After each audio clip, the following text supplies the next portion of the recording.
भारत में नदियों का इतिहास बेहद दिलचस्प और पुराना है।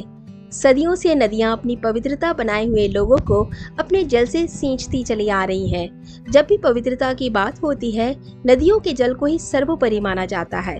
जहां एक तरफ गंगा, यमुना जैसी नदियों की अपनी अलग कहानी है, वहीं गंगा से निकलने वाली कई जलधाराएं भी अपना अलग इतिहास बयां करती हैं और नदियों का रूप लेती हैं। ऐसी ही पवित्र नदियों में से एक है अलकनंदा।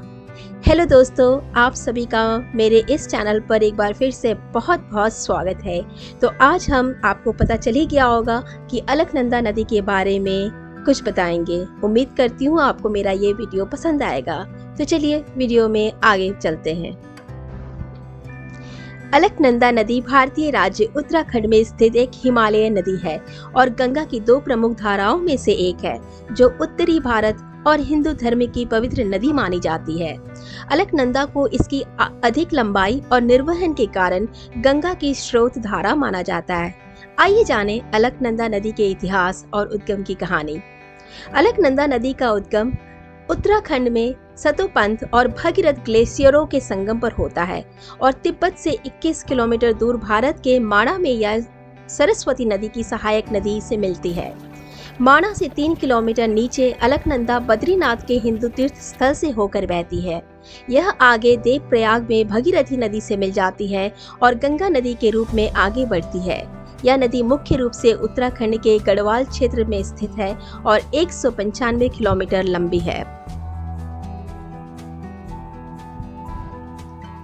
अलकनंदा नदी अपने उद्गम स्थान से निकलकर बद्रीनाथ घाटी तक पहुंचती है, हनुमान चट्टी पहुंचती है और एक दाहिने किनारे की सहायक नदी कृत गंगा से मिलती है।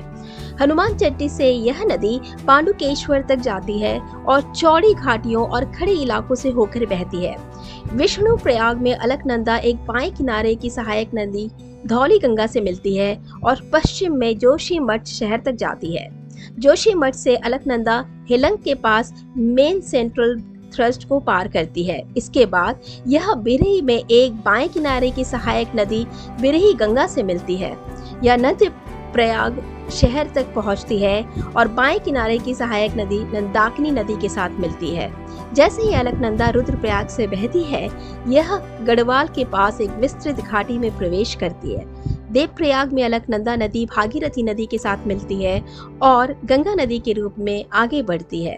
अलकनंदा जलधारा का गंगा के प्रवाह में काफी बड़ा योगदान है। चलिए दोस्तों, अब हम अलकनंदा नदी के धार्मिक महत्व को समझने की कोशिश करते हैं। अलकनंदा नदी का उद्गम उत्तराखंड के महत्वपूर्ण तीर्थों की यात्रा करने वाले तीर्थयात्रियों के लिए विशेष महत्व रखता है। हिंदुओं का प्रमुख तीर्थ स्थल बद्रीनाथ अलकनंदा नदी के तट पर स्थित है। यह स्थान दोनों ओर नर और नारायण की दो पर्वत श्रृंखलाओं और नारायण श्रेणी के पीछे स्थित नीलकंठ शिखर से घिरा हुआ है। इस पवित्र स्थान का नदी के तट पर स्थित होना इसे बहुत ज्यादा महत्वपूर्ण बनाता है। अलकनंदा नदी के इतिहास की बात करें तो यह नदी उत्तराखंड राज्य के चमोली और रुद्रप्रयाग, टिहरी और पौड़ी से होकर गुजरती है। इस नदी का प्राचीन नाम विष्णु गंगा है। अलकनंदा नदी घाटी में लगभग 195 किलोमीटर तक बहती है। गंगा नदी के भी 4 धाम में अलग नाम प्रचलित है। जहां गंगोत्री में गंगा को भागीरथी के नाम से जाना जाता है, वहीं केदारनाथ में इसे मंदाकिनी कहा जाता है। बद्रीनाथ में यह अलकापुरी के नाम से जानी जाती है और देवप्रयाग में भगीरथी और अलकनंदा नदी का संगम होता है तथा इसका नाम समाप्त हो जाता है, क्योंकि यह गंगा नदी में ही मिल जाती है और इसका नाम सिर्फ गंगा रह जाता है।